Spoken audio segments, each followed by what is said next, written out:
মানুষের সাথে উত্তম আচরণ আর ওই যে রিজিক বৃদ্ধি, ২ টা জিনিসে রিজিক বৃদ্ধি করে। একটা হুম, হচ্ছে দান, দান। বোঝো নাই? হ্যাঁ, রিজিক এবং আয় ২ টাই। একটা হচ্ছে দান, আর একটা একটা হলো হচ্ছে আত্মীয়তার সম্পর্ক হ্যাঁ, বজায় রাখা। মানে হুম, আত্মীয়তার সম্পর্ক গভীরভাবে যারা মেনে চলে। হুম। এগুলো আবার রিজিক এবং আয়ু ২ টোই বৃদ্ধি করে। তাহলে কিভাবে? আয়ু কিভাবে বৃদ্ধি করে? ওইটা আগে নির্ধারণ করা হয়েছে। আর আমরা কি করব এটা তো আল্লাহ আগেই জানে। ওইটাই যে আল্লাহ জানে বলে আল্লাহ তোমাকে বিভ্রান্ত করছে এইরকম না। ওইটা হচ্ছে যে তুমি এই পথের পথিক। কিন্তু আল্লাহ তাআলা জানে যে এই পথে গেলে পরে সে কি করবে। হুম, রিজিক ২ টাই আছে। ভালোটা খারাপটা ২ টাই অপশনাল। হুম? হুম, যেমন মনে করো যদি ভালো জিনিস শুধু ভালো জিনিসই দেওয়া হইতো, খারাপ জিনিস না দেওয়া হইতো তাহলে পরীক্ষা হইতো না। মনে করো যদি ইউনিভার্সিটির অ্যাডমিশন টেস্টে যদি শুধুমাত্র একটা টিক চিহ্ন থাকতো, হুম। মানে ৪ টা অপশন নাই। যদি ভুলটা ওইখানে না থাকতো তাহলে কি লেখাপড়া করার আর দরকার ছিল? না মোটেও না। তাহলে তো সবাই যাইতো এহ একটাতে টিক দিত, একটাই 100% সিওর। তখন ওই সবাই চান্স পাওয়া নিয়ে আবার কি লটারি করো। হ্যাঁ, এখানে ৪ টা অপশন এইজন্যই দেওয়া আছে যে তুমি কতটুকু দক্ষ, কতটুকু লেখাপড়া করছো, তোমার লেখাপড়ার স্কিলের উপরে নির্ভর করবে যে তুমি সঠিক অ্যান্সার পারো কিনা। হুম।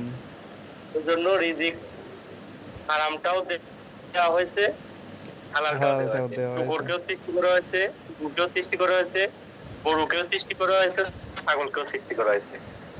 শুকর হুম, আর কুকুরকে হারাম করা হয়েছে, গরু আর ছাগলকে হালাল করা হয়েছে। এখন তুমি যদি এই হালালের ব্যাপার থেকে দূরে সরে হারামের দিকে চলে যাও, ওইটাও তোমার রিজিক, তবে ওইটা হারাম রিজিক। আর হুম, যেটাকে নিষিদ্ধ করা হয়েছে। হুম, হুম। হুম? এজন্য তোমাকে আগেই প্রশ্নপত্র আউট করে দেওয়া হয়েছে যে এইগুলো হালাল, এইগুলো হারাম। এবং আরো কিছু আছে যেমন কিছু ক্ষেত্রে আছে যে মাইনাস মার্ক থাকে। এই যে জব, ওই জব এক্সাম গুলোতে কিন্তু মাইনাস থাকে। কোন ক্ষেত্রে 0.25, কোন ক্ষেত্রে 0.50, হুম, এরকম মাইনাস পয়েন্ট কেটে নেয় যদি ভুল উত্তর হয়। হ্যাঁ, এখন কিছু বিষয় আছে আবার এরকম যে যেগুলো কোরআন এবং সুন্নাতে স্পষ্ট করা হয় নাই, ওইগুলো হচ্ছে রাসূল সাল্লাল্লাহু আলাইহি ওয়াসাল্লামের থেকে এরকম বর্ণনা যে কিছু জিনিস আছে সন্দেহমূলক। তুমি অবশ্যই সেগুলো থেকে দূরে থাকবা। কারণ ওইটা তোমার মাইনাস পয়েন্ট হয়ে যেতে পারে। হ্যাঁ, মাইনাস পয়েন্ট হতে পারে। এইজন্য মনে করো রিজিক আর তাকদীর। তাকদীরের বিষয়টা আল্লাহ তাআলা যখন মানব আদমকে সৃষ্টি করলো এবং আদম আলাইহিস সালামের পিঠ থেকে যখন তার সন্তানদের সৃষ্টি করলো, হুম, তখন ওই রূহগুলো সব তাকদীর কলমকে আগে লিখতে বলা হয়েছিল। কলমটাও লিখে রাখছিল। রূহগুলো তারপর যখন বাইর করলো তখন তাদের সবার রিজিক এবং বলে দেওয়া হলো যে তোমাদের এটা। তবে জেনে রাখো আমি কি তোমাদের রব না। মানে প্রশ্ন করলে সব রূহটা। হুম, সবাই উত্তর দিলে হ্যাঁ আপনি আমাদের রব। তখন সব রূহ উত্তর দেওয়ার পরে আল্লাহ তাআলা বললেন যে তোমরা সাক্ষী থাকো এবং আমিও সাক্ষী থাকলাম। যখন তোমরা আবার অস্বীকার করবা তখন তোমাদেরকে আবার বলা হবে। মানে দুনিয়ায় আমাদের পাঠাবে, আমরা তো পরে আবার অস্বীকার করতেছি এখন। হুম। ব্যক্তি স্বাধীনতা নিয়ে যে হ্যাঁ আমার দেহ আমি প্রদর্শন করব তাই। আসলে। যে মনে করছো না ওইটাই যে স্বীকার করে আইছি রুহুর জগতে আল্লাহ তাআলা ওইটা সাক্ষী নিয়ে রাখছে। ওইটার ফুটেজ আছে, ফেরেশতারাও সাক্ষী আছে। এখন ওইটা রাইখে দেওয়ার পরে তাকদীরকে বর্ণনা করে দিয়ে তাদেরকে ছেড়ে দেওয়া হয়েছে এবং তাদের বলা হয়েছে যে তোমরা এই কাজগুলো করে আবার হুম, জান্নাতে ফিরে আসবা। আর এই কাজগুলো যারা করবে না, যারা নেগেটিভ কাজগুলো করবে তাদের জন্য শাস্তিমূলক আমি জাহান্নাম রাখছি। হুম, আর তোমাদের যে রিজিক, এই রিজিকের সমস্ত কিছু লেখা রয়েছে, লিখিত অবস্থায় রয়েছে লাউহে মাহফুজে। হুম, ওইখানে যেমন কোরআন সংরক্ষিত আছে তেমন ছোট বড় সবকিছু সংরক্ষিত আছে। এটা মানুষের জীবনের। লাউহে মাহফুজ থেকে প্রতি কদরের রাত্রে, প্রতি এহ বছরের কদরের রাত্রে ১ বছরের রিজিক আল্লাহ ফেরেশতাদের মাধ্যমে আবার পাঠায় দেয়। যে হ্যাঁ, এই বছরে পৃথিবীতে এই কাজ হবে, এই মানুষ এই জিনিসগুলো পাবে। এবার এর বিপরীতে কেমন পাবে? কিছু মানুষের পাঠানো হয়েছিল যে এরা যদি 10 টাকা মসজিদে দান করে তাহলে এর আঙুলটা অ্যাক্সিডেন্ট করে কেটে যাওয়ার কথা ছিল, কাটবে না। তবে সে ইটের সাথে গুঁতো খায়া তার তারাটা উল্টে যাবে। কমে সে গেল। তখন এটা দিল। কিন্তু দেখা গেল যে সে মসজিদ 10 টা দিতে, আবার একজন অসহায় ফকির হাতি পাচ্ছিল না। হঠাৎ করে পথের ধারে বলতেছে যে, "ভাই আমার কিছু দেন, আমার কিছু দেন।" তো ওই ফকিরেরও 20 টাকা দিয়ে দিল। তখন ওই ব্যক্তির জন্য আবার ফেরেশতা আল্লাহ পাঠাইলো যে, "দ্রুত যাও, ওই ব্যক্তির তারা উল্টাবে না, ওর আঙুলে আঘাত লাগবে।"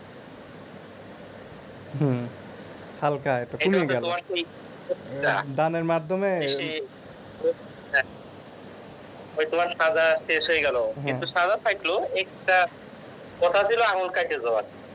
10 টাকা দান করার কারণে তারা উল্টে যাওয়ার পরে চলে এলেন। আবার 20 টাকা ওই ক্ষুধার্তকে দেওয়ার কারণে তারাও উল্টে দিল না, শুধু আঙুলে একটু আঘাত লাগে। হুম। এখন এই যে রিজিকের ফয়সালা, রিজিকের ফয়সালা আল্লাহ তাআলার রিসিপে বলা হয় যে রিজিকের ফয়সালা হয় উপর থেকে, মানে আসমান থেকে। লাউহে মাহফুজের ওই গ্রন্থ থেকে। এখানে আল্লাহ সব ছোট বড় সবকিছু লিখে রাখছে।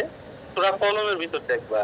সূরা কলমের 12 নম্বর আয়াতের 9 নম্বর আয়াতের ওইটা তোমরা যে এই এমন কিতাব যাতে কোনো কিছুকে ছাড় দেওয়া হয়নি।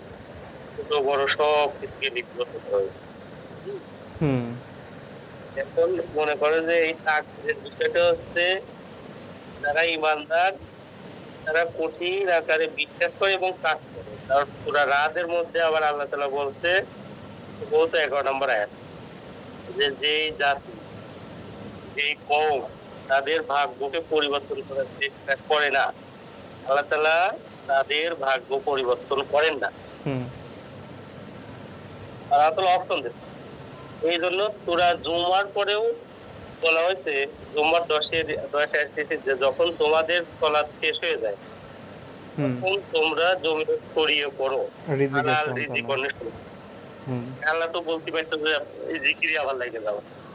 তো ওই রিজিকটা হালাল রিজিক অন্বেষণ করাও এক ধরনের বড় ইবাদত। হুম। আর রাসূল সাল্লাল্লাহু আলাইহি ওয়াসাল্লাম বললেন, তোমরা ফরজের সালাত শেষ করবা।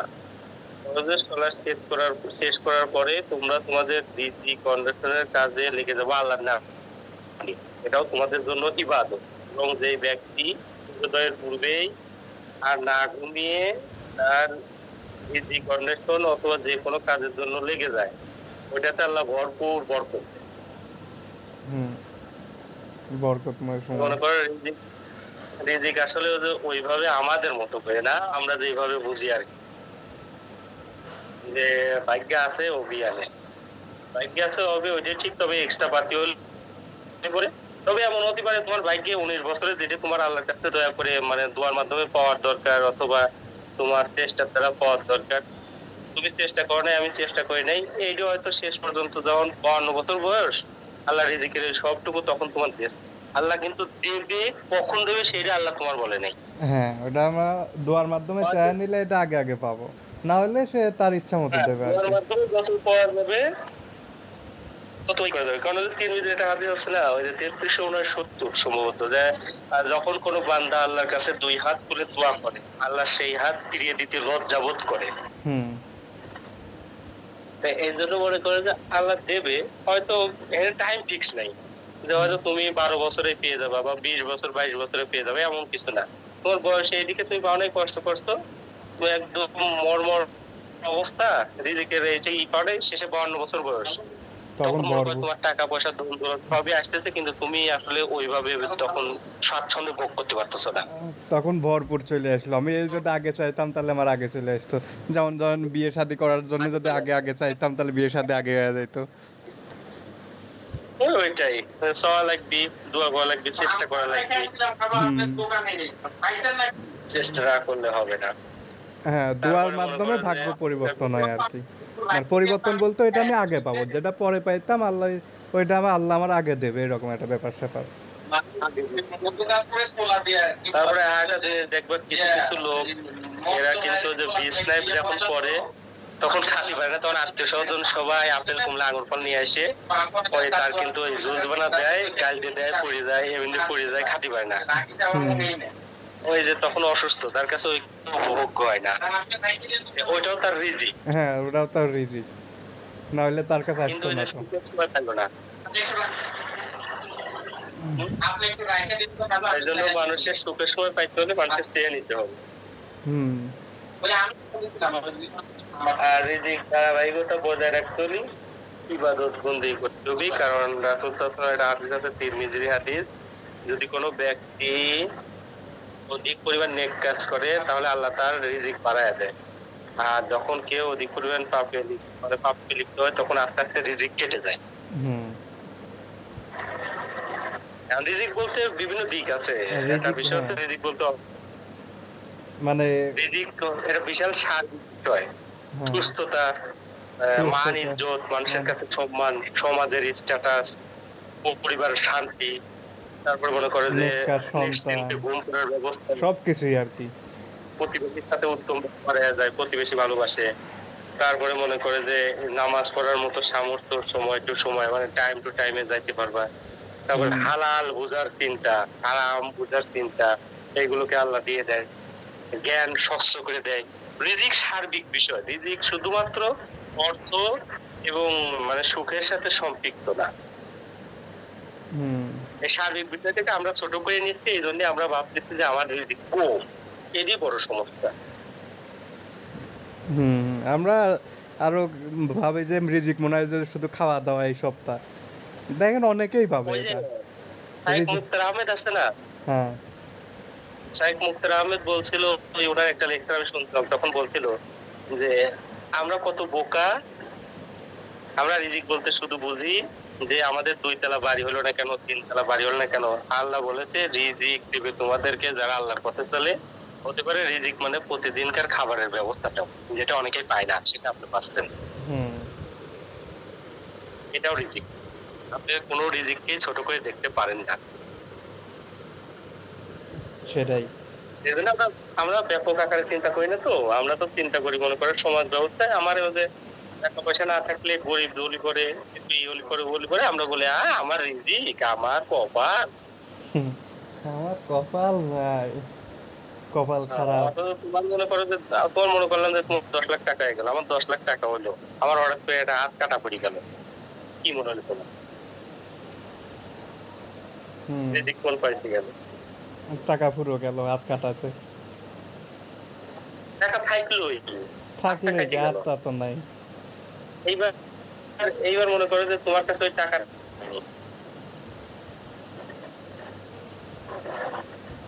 হুম, এই জন্য মনে করো তাকদীরের বিষয়টাও ব্যাপক। তখন রাসূল সাল্লাল্লাহু আলাইহি ওয়াসাল্লাম বলছে যে তোমরা তাকদীরকে বিশ্বাস করবা। তাকদীর নিয়ে এত গবেষণা নাই, এই কথা মনে করবা যে আল্লাহ তাআলার কাছে আল্লাহ তাআলা ভাগ্য বিধাতা, তিনি তিনি লিখে রেখেছেন, আপনি সর্বোচ্চ চেষ্টা করবেন। এরপরে যদি ব্যর্থ হন আপনি বুঝবেন যে এটা আপনার তাকদীর। হুম, আর যখন তাকদীরের মধ্যে ধোঁয়াশা আসে, সন্দেহ তৈরি হয়, যখন মন মানসিকতা উলটপালট চিন্তা করে, তখন আপনি বলবেন আউযু বিল্লাহি মিনাশ শাইতানির রাজিম। শেষ। শয়তান উলটপালট চিন্তা করাচ্ছে। করা যায়। মানে শয়তান তখন উলটপালট চিন্তা করাচ্ছে যে তাকদীরের বিষয়ে শয়তান আর কি। তখন এই তাকদীরের বিষয়ে করে। ওই যে না, আব্দুল আলী ইবনে কাসিম এর বই আছে, আমি কিনছিলাম তাকদীর। উম, ওই বইটা পড়ছিলাম। তো পরে দেখছিলাম আসলে ওইরকম। আমরা যেরকম চিন্তা করি তাকদীর আসলে ওইভাবেই না। আমরা তাকদীর বলতে শুধুমাত্র মনে করো যে আমাদের গুড সাইড গুলো দেই, আমাদের ব্যাড সাইড গুলো দেই নি। আচ্ছা আমি যদি মনে করো তোমার যদি প্রশ্ন করি, মনে করো আমিও করতেছি, আমি তো নাই। আমি যদি তোমার প্রশ্ন করি যে তোমার ভালো কিছু দেওয়ার জন্য তুমি আল্লাহর জন্য কি করছো কও? উম, এরকম করলে তো কিছু খুঁজে পাবো না না। তোমার যে কথার কথা ওই সেটাই আমি করছি। একদিন আমি রবিকুল চাচাকে বলছিলাম যে চাচা আমি যে আল্লাহর কাছে চাবো, আমার এই পর্যন্ত মনে পড়ে না যে আমার জীবনে এমন একটা কাজ, যে কাজটা আমি আল্লাহর কাছে বলতে পারি যে আল্লাহ তোমার জন্য করছি, এর ওসিলায় দাও। ওইরকম কোন একটা গুরুত্বপূর্ণ কাজই তো আমি খুঁজে পাইনি যে আল্লাহর জন্যই করেছি। যা করছি নাই ওই জায়গায় নিজের স্বার্থ আছে, নিজের এটা লাগবে সেই রকম চাইছি। কিন্তু একান্তই আল্লাহর জন্য ওই রকম তো আসলেই খুঁজে পাওয়া মুশকিল।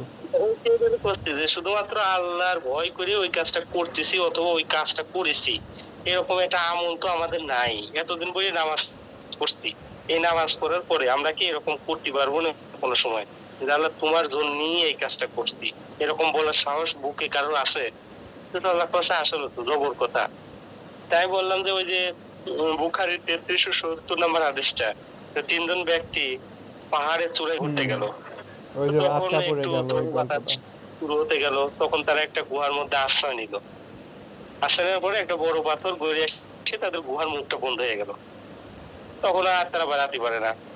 তখন আমি বললাম যে ওই ৩ ব্যক্তি দেখেন দোয়া করলে এক একজন এক এক ওসিলা দিয়ে, যে সেই ওই যে আমাদের দেশেও যে ঈশ্বরচন্দ্র বিদ্যাসাগরের গল্প শোনায় না, মার দেহার জন্য সাগর পাড়ি দিয়ে সাতরায় চলে আসলি, আসিয়ে মা পানি খাবি, সেই জন্য মার বলে যে তুই আইছিস তুমি আমি পানি খাবো, তাই বলে ঈশ্বরচন্দ্র বিদ্যাসাগর পানি আনতে গেল, আর তার মা আবার ঘুম এসে গেল। ঈশ্বরচন্দ্র বিদ্যাসাগর চুপচাপ শীতানে দাঁড়ায় থাকলো, যে মা ডাকবো না, মা ঘুম পাড়তেছে, যে সময় ঘুম ভাঙে তখন পানি দেবো।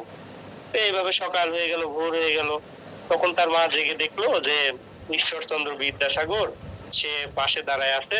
তো তখন বললে তুমি এখানে কেন? তখন বললো যে মা তুমি বলছিলে এরকম যে পানি খাবো, আমি তো আস্তে আস্তে তুমি ঘুম এসে গেছে, এই জন্য তোমাকে না ডেকে আমি পানি নিয়ে দাঁড়ায় রয়েছি, যে কখন তুমি আবার বলো। এই কথা বলার পর তখন বললো যে করবো, যে তোমার এত বিদ্যা হোক, তোমার বিদ্যার কাছে সব হাত। তার নাকি মায়ের ওই দোয়ায় সে ঈশ্বরচন্দ্র বিদ্যা হয়ে গেল। হ্যাঁ, যদিও তার কোনো বিদ্যার সাগর খুঁজে পাইনি আমরা এ পর্যন্ত, নামেই চলতেছে বিদ্যার সাগর নামেই গেছে। যাই হোক, মনে করো যে এই যে ঘটনা যার কোনো ভিত্তি নাই, আসলে ওই ঝড়ের রাত্রি কোনো নদী পার দেয়া কোনো স্বাভাবিক মানুষ পারে না, এইসব ভুয়া বাট্টা গল্প। তবে হাদিসের গল্পটা কেউ বলে না। ওই যে সত্যি ২ গল্প নম্বর কেউ যে বলে না। ব্যক্তিটা, ওই ব্যক্তি প্রতিদিন মনে করো ভেড়ি রেখে আসতো, ভেড়ি রেখে এসে ওই দুধ তার বাবা এবং মাকে দিত, আর তারপরে তার সন্তান এবং স্ত্রীদেরকে দিত। তো একদিন ওইভাবে ভেড়ি রেখে আসি, দেরি হয়ে গেছে, রাত্রে বাড়ি ফিরে তখন দেখে যে তার বাবা এবং মা ঘুমায় গেছে। তখন সে দুধ দোয়া একটা পাতিলে নিয়ে দাঁড়ায় দেখলো, তার ছেলে মেয়েরা কান্নাকাটি করতে লাগলে খাওয়ার জন্য, কিন্তু তাদের দিল না। না দিয়ে সে ছেলে মেয়েদের কান্নাকাটি করায় ছেলে মেয়েরা পরে ঘুম এসে গেল, স্ত্রীও দিল না। তখন তার বাপ মা শীতে এসে দাঁড়ায় থাকলো, যে যখন আমার বাপ মা জেগে উঠবে তখন আমি এদের দেবো, এরা পান করার শেষে আমার সন্তান এবং স্ত্রী খাবে এবং আমি খাবো। তখন সেই ব্যক্তি ওইভাবে দিল। এটা হাদিসের গল্প এবং 100% বিশুদ্ধ, অথচ এই কথা কেউ বলে না। এই কথা মনে করো যে ওই যে ওসিলা দিয়ে চাইলো, যে পিতা মাতার সেবার ওসিলায় তখন আল্লাহ সরাইলো। ওই যে একজন দিনার থেকে সরিয়ে আসলো, তখন আল্লাহ সরাইলো। এই যে ওসিলা, আমাদের তো ওই রকম কোনো একটা নেক কাজে নাই, আমি এই চিন্তা করি এটা ওসিলা যে দেবো। আমার ছোটবেলা থেকে মনে হয় এ পর্যন্ত কোনো কোনো নেক কাজের কথা মনেই করে না, যে যার দ্বারা পাওয়া যায়, মানে এমন মুসলিম আমরা। আসলে দিন শেষে আমাদের ঝুলিতে কিছুই নাই। না ওইটাই তো, যদি এইভাবে মনে কর তুমি আমার প্রশ্ন করলে, আমার উত্তর দেওয়ার ক্ষমতা নাই, তোমাকে আমি এটা ওই রকম কোনো কিছু দেখাতে পারবো না, আমার মনে সামর্থ্য নাই। এই জন্য আমরা যেভাবে চিন্তা করি, আমার এটা দোষ নাকি আল্লাহ ওইটা দোষ নাকি, এই কথা না, আমি কি করছি তার জন্য, কি করেছি, সবকিছু তো দিয়ে রাখছে। তার তার লাইটের কোনো চার্জ লাগে না, অ্যানিমাল চার্জ নাই, বিল দেওয়া লাগে না, অফুরন্ত নিয়ামত দিয়ে রাখছে। হসপিটালে গেলে পরে অক্সিজেন দিলে পরে কত টাকা বিল লাগে, বাতাস দিয়ে রাখছে অ্যাভেলেবল, তারপরে কোনো চার্জ নেয় না। এরপরে তো খাদ্য সামগ্রীর কথা, পানির কথা তো বলবোই না।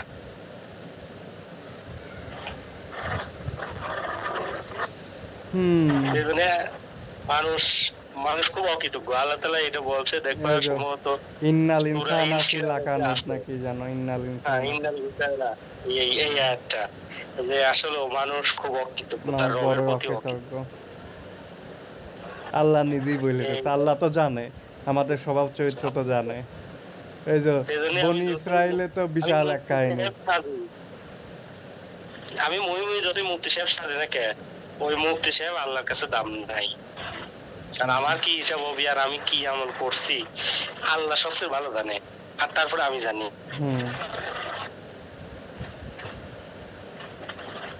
তাকদীরের বিষয়টা ওইভাবে আমরা যেভাবে ছোট করে ভাবি আসলে ওইরকম না। তাকদীর ব্যাপক। তাকদীরের চেষ্টার পরে সফলতা পাই বা না পাই, ব্যর্থতা আসুক তবুও ওটাও ওইটা তাকদীর। বিশ্বাস করি এবং আল্লাহর উপর ঈমান রাখতে হবে যে এই পর্যন্তই আমার তাকদীর ছিল। হুম। না ওই কোর্সিংটা করলাম, একজন কোর্সিং করছে তাকদীর বলে 2 প্রকার, একটা নির্ধারিত আর একটা বলে দোয়ার মাধ্যমে পরিবর্তন হয়, তাই আর কি। হ্যাঁ, প্রকার ২ টা ওইভাবে ঠিকই আছে। তবে ওইটাও নির্ধারিত। এটাও ওটাও নির্ধারিত, নির্ধারিতর হ্যাঁ। বাইরে। মানে দুটাই নির্ধারিত, আমরা দোয়া করলে সেটা হয়তো আগে পিছু পাবো, এরকম একটা ব্যাপার-স্যাপার। ওই যে মাঝে, মাঝে বিকাশ আলারা অফার দেয় না, দেও না? যে ৩৩০ টা রিচার্জ করলে পরে আবার দেখা যাচ্ছে ২০ টা অথবা ৩০ টা ক্যাশব্যাক। ক্যাশব্যাক দিবি। হুম। ওই মনে করো ক্যাশব্যাক ওইটুক বাড়তি। তোমার ওই ডিমান্ডের সাথে ওই মূল বেসিকের সাথে ওইটুক আরো তুমি ব্যাক পাবা। মানে যেটা পাতাম আমি দোয়া করলে ওইটার চাইতে বেশি পাবো আর কি। ওই অফারটাও তোমার জন্য হয়েছে। হুম। ওইটাও রাখিয়ে দেওয়া হয়েছে অফার হিসাবে। তবে তুমি যদি দোয়া করো, আমি যদি দোয়া ইনশাআল্লাহ, ইনশাআল্লাহ আমরা পাবো। ইনশাল্লাহ আল্লাহ পাবো, এরকম একটা আর অবস্থা। তারপরে আরেকটা কথা আছে। তুমি দোয়া দিয়ে শুধু দুনিয়াতেই নিয়ে নিবা এমন না। কারণ হ্যাঁ। রাসূল সাল্লাল্লাহু আলাইহি ওয়াসাল্লাম দোয়া এবং ওই তাকদীরের ক্ষেত্রে ৩ এটা হচ্ছে তুমি দ্রুত পেয়ে যাবা দুনিয়াতেই অথবা তুমি লেটে পাবা। অথবা আর পরকাল নাম্বার জান্নাতে। 3 হচ্ছে কিয়ামতে তোমাকে ওই পরকাল দিবসে তোমাকে দেওয়া হবে। ওইটাই তুমি ওই দিন আশ্চর্য হয়ে যাবা যে কি ব্যাপার এত জুমা রাখছে, আমি তো এরকম করি নাই, তো আসলো কিভাবে?